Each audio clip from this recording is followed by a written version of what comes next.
Alright, so here we are for our first video in the Core 1 summary series. So this is Core 1 critical question number 1 summarised. We're answering a critical question today: what does health mean to individuals? So there are 3 dot points, 1, 2, 3, three dot points that we're going to cover in this video. And the first one being meanings of health. So meanings of health has 3 dashes that you need to know about: definitions of health, dimensions of health, and relative and dynamic nature of health.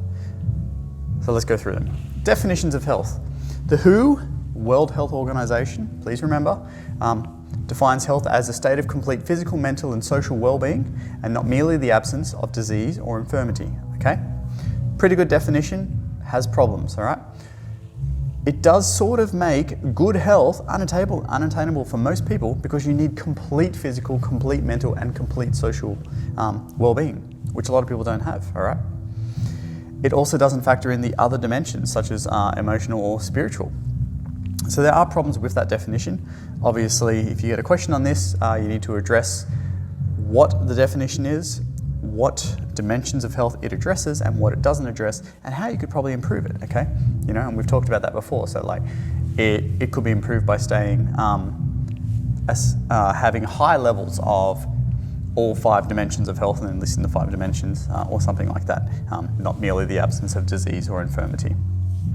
Because most people would be considered to be having, considered to have good health. Like, I would consider myself right now to have pretty good health overall. But you know, I have a major injury to my leg at the moment, so my physical health is not complete. But according to their definition, I don't have good health. So then we've got dimensions of health here, okay? So the dimensions of health, remember you've got 5 of them. You've got physical health, which is all about the body. You've got mental or emotional health, depending on how you want to look at it, which is about the mind and the soul, your feelings, okay? And whether you can deal with those feelings correctly. You've got social health as your 3rd one, which is your interactions with people and whether they're healthy interactions and whether you can interact with people in a healthy manner. 4th one, you've got cognitive or intellectual health, which is about having clarity with your thoughts, being able to process what's going on and sort of make plans and decisions and things like that, just being rational. And the 5th one is spiritual health, about your connectedness with the world and your purpose, and do you feel like you have that purpose. Not really going to spend too much more time on dimensions of health, seeing as you've done it in year 7, 8, 9, 10, and now year 11 as well. I will add this in here though. The 5 dimensions of health will all impact one another. An individual can make changes to one dimension which will impact all others in either a positive manner or a negative manner, okay? This is the type of thing that you're likely to be asked, okay? So it's basically showing how do the dimensions of health interact on one another. And you would start off with an example, like physical health. Jane is unhealthy and she starts going to the gym, okay? So over 6 to 12 weeks, she improves her physical health. And then you would talk about the other things or the side effects that would be happening to the other dimensions of health because of her physical improvement. And finally down here we've got relative and dynamic nature of health. Okay, so relative health is basically how you look at your health and you compare it to another person, another time in your life. Okay, just basically it's how you compare your health to X, Y, Z. All right. So you could say relatively I have good health, but my health could be better. So I would say that right now about myself, because I know that relatively I have very good health, but 7.5 months ago my health was probably a little bit higher because I didn't have a ruptured Achilles tendon. So I know that I have progress to make, okay? Or you could compare it to another person. This is especially useful if you've got brothers and sisters and things like that. You say, okay, my health's pretty good, but my sister's health is excellent and I could get there, okay? Because you know that genetics isn't holding you back, right? And then you've got dynamic. So dynamic health simply states that health is constantly changing. Anything that is dynamic it's constantly changing, it's movement, okay? So you've got dynamic stretching, dynamic health, same thing, always moving, all right? So due to the dynamic nature of health and different life stages, it is important to note that your health can and will change over time. Therefore, working on modifiable health determinants is of greater importance, all right? So if we know that our health is not fixed, we can make changes and we should make changes. Therefore, it's more important to educate people about modifiable determinants so they can make those changes and improve their health. That you're not just stuck with what you have, you can always make it better. So that's meanings of health. All right, so second dot, we've got perceptions of health. So we've got the perceptions of health, we've got the perceptions of health of others, the implications of different perceptions of health. Perceptions of health are social constructs, and the impact of the media, peers, and family has on our perceptions of health. It's a lot about perceptions of health. What is a perception? A perception is simply how you see something, okay? How you perceive it, all right? Accurately perceiving your own health can help you make better decisions. For example, if I see myself as struggling to walk because I have a ruptured Achilles tendon, I could probably go and see a doctor, go and see a physio, get my leg in a cast, take 6 months of rehabilitation time, etc., etc. However, if I perceive my injury as, it's not nothing, you know, I'll just shake it off kind of thing, I could actually end up with a lifelong debilitating problem because I didn't seek rehabilitation in the first place. Another common example would be people that don't see, you know, consuming 4 or 5 alcoholic beverages and getting takeaway every night as a bad thing for their health, you know. I mean, they're slowly putting on weight over the years, you know, and their liver is slowly shriveling up like a sultana, but, you know, that's okay, that's normal, that's what everybody does, right? No, not right. So those people that don't perceive their health accurately don't make accurate decisions and good decisions to improve their health. There is an opposite to that, okay? I did write here that people who have inaccurate perceptions usually have poorer health as they see no need to change or harm themselves through forcing action. So if you look at people with like anorexia, right? Those people perceive their health as worse than what it actually is, okay? So therefore they force change, all right? Well, it's like, oh, I'm overweight, I'm going to not eat, or I'm going to purge my food. And they're actually harming themselves when actually there's not a problem with their health, like physically, okay? Obviously mentally and emotionally there's something going on there. So it can go both ways. It's not just people with poor health perceiving their health as okay, but it can also be people with okay health perceiving their health as poor. The main crux of this sort of perceptions of health thing is about social constructs, okay? So perceptions of health are influenced by social constructs, and for want of a better term, social constructs, stereotypes, okay? There are things that we assume about people, groups of people, etc., based on what we're told by, you know, media, peers, family, friends, etc., okay?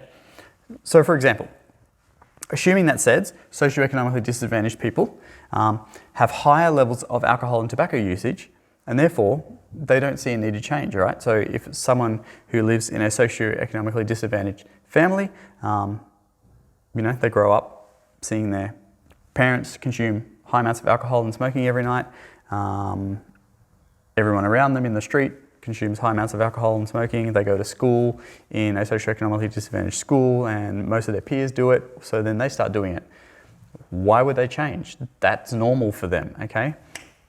But it's necessary to change, obviously, for reasons, right? I also had this other example here, also that like Australians from non-English speaking backgrounds, all right, or immigrants have poorer health. So this is, once again, socially constructed. We're told that these people have lower health, but it's not all of them, okay? Yes, there is a high proportion, statistically speaking, and we'll go through those statistics in year 12, there's a high proportion of Australian immigrants that have lower levels of health than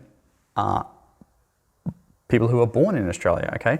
However, there is also a high proportion of those immigrants that have higher levels of health, okay? But because the media focuses on negatives, everyone assumes they're negatives, so then you just see someone when you're walking down the street from a non-English speaking background and you make these stereotypical socially constructed assumptions that, oh, they have poor health. There's probably, and you know, that can backfire because then you can go and prioritize them, okay? You can go and offer help and they can get really offended by that, okay? So then I've wrote here, and may be prioritised for care compared to Australians from higher socioeconomic status, all right? So let's say you've got 2 people who go into an emergency theatre, they're both complaining of, I don't know, severe stomach pain. They both arrived at the same time. One's from a higher SES, one is from non-English speaking background. Statistically, the doctors would need to make, you know, triage, who are we going to care for, or who are we going to treat first? You would assume that the higher SES person would actually get treatment first, but if it's in a public hospital where everyone's on the same level, they would actually probably treat the other person first. Okay, finally, down here. Perceptions of health are also influenced by the family, peers and media, e.g. my parents eat takeaway and don't exercise, so I perceive no need to do anything different. All right, that's a fairly common one, and I think you guys actually did like an assessment task on that in year 9 or year 10 or whatever. All right, so perceptions of health is all about the way you view it and the implications of the problems with not viewing that accurately. All right, and then if you get questions on social constructs, you need to talk about how socially constructed stereotypes are from family, media and peers, and see how it all ties together. Yeah, anyway, that's perceptions of health. All right, so our third and final dot point for Core 1 Critical Question Video Summary 1 is health behaviours of young people. So the 2 dashes that we need to cover are positive health status of young people and protective behaviours and risk behaviours. So we'll do positive health status first. Overall, the health of young people, so 15 and 24-year-olds, is improving. Smiley face. Most common behaviours that are attributed to young people, young people's poor health, are decreasing, such as decreased rates of smoking, decreased rates of alcohol consumption and alcohol abuse, decreased rates of marijuana usage, decreased motor vehicle accidents, okay? Now, and then a lot of these factors are due to improvements in public relations, improvement in health campaigns, improved awareness, improved education through the schools. So these are the things you need to be writing about in your answers if you get a question on this. Or simply just improvement in the quality of the motor vehicle, okay? New things, such as vaping, are statistically increasing, all right? But that's simply because there is or was no benchmark data, okay? If you've got something that has never been done before and then all of a sudden in 12 months it's a new thing and it's taken off, well, everyone, especially the media, are going to be like, oh my gosh, all the young people are vaping. Well, guess what? That's not true, okay? So yes, we're going to get some pretty heavy data. So there is a high prevalence, okay, or actually no, there's a high incidence of vaping currently. However, over time we might see that prevalence will decline because it's actually not as big as what everyone's making it out to be. Common highest causes of burden. So remember, burden is a term that we use to combine mortality and morbidity. So basically think of it like hospitalizations, all right? Why are young people going to hospital, all right? Males, top 3, suicide, alcohol usage and abuse, and motor vehicle accidents, MVAs. Females, completely different list, anxiety disorders, depressive disorders, and asthma, all right? Interesting. Negatives, so these are the things that aren't actually getting any better. Sexually transmitted infection rates are rising, obesity rates are rising, and lack of vegetable intake is rising, all right? So we probably need to be shifting some money from the government to some health campaigns around these things aimed at young people, because a lot of the things like obesity, for example, a lot of the obesity campaigns out there in Australia, like the Healthy Plate and all that, they're geared for adults, but we probably need something for young people. Causes of death, top 3, suicide, unfortunately. Number 2, motor vehicle accidents or land transport accidents. And number 3, accidental poisoning, mainly from drugs and alcohol usage. Now, in the syllabus it says that you need to explore current research, identifying prevalence of and trends. We've done that. Challenge the accuracy of social perceptions of health behaviours of young people. And here's this statement. The media portrays young people as a problem in society. Young people are always going to parties, they're always speeding, they're always taking drugs, okay? They're always vaping, they're always doing these horrible things, but in reality, that is false. Yes, there are some people that do those things, and yes, sometimes those people get hospitalized, and yes, unfortunately, sometimes those people die. But it's not every young person in the 15 to 24-year-old category, and actually, if you look statistically, there are people in other age categories, like 25 to 39, who have much higher rates of, vape usage, smoking, alcohol abuse, speeding, drugs, etc. Okay, but we don't talk about them because they're just, that's like my age category. They're the nobodies, all right? Forget them, they're not young people. But yeah, let's target young people. Young people are bad. No, young people are not bad, okay? Yes, some young people are bad, but not overall. And overall, their health status is positive. It is getting better. So the media is bad. Second dash, protective and risk behaviours, okay? A protective behaviour is simply something that enhances your level of health, okay? A risk behaviour is simply something that has a negative impact on your health. Very simple concept, okay? And then we've got three ways in which these protective and risk behaviours can interact. If a person does one protective behaviour and one risk behaviour of equal significance, they will probably cancel each other out. For example, really simple example, somebody starts going to the gym, but then post-workout has a 6-pack of donuts, okay? Maybe a 6-pack's probably not equal to a gym session, maybe one donut, okay? Goes to the gym, has one donut after their workout, okay? You could say, yes, there are going to be health benefits from the gym session, and the donut doesn't actually take that away. But there may also be risk associated with having the donut that the gym doesn't cancel out. So one's a benefit, one's a downfall, equal importance, you could say they cancel each other out. If there are multiple negatives, they can exacerbate issues. For example, instead of going to the gym and eating donuts, now you're just going to eat donuts and watch Netflix all the time. So instead of like just eating donuts by itself as a regular food item, I love donuts by the way, I'm not hating on donuts. You should all buy me donuts. Donuts, you know, very high calorie foods. You eat lots of them in a day over time. Yes, you are probably going to put on weight unless you're like a marathon runner, okay? But if you're gonna, and then also if you have a sedentary lifestyle, so if you literally do as little physical activity walking around as possible, that is not healthy for you. But then when you eat donuts all the time and you don't do lots of physical activity, those two things can exacerbate an issue and cause things like this, obesity, all right? Or you can do multiple protective factors which can lead to greater improvement in your health. For example, you start going to the gym and you watch what you're eating, you eat a healthy diet. You have your 7 servings of vegetables a day and you know, you're making sure that you're eating the right amount of calories for your exercise, activity and all that kind of stuff. So yeah, questions that you usually get about this type of stuff, it's usually about, you know, challenge society's perceptions that young people are unhealthy. So you can use this data to answer that question. Or another question maybe, you know, show how multiple protective and risk behaviours can interact on young people. And then you can give examples like this, right? Use something better than gym and donuts. Oh, yeah, you can use gym and donuts, why not?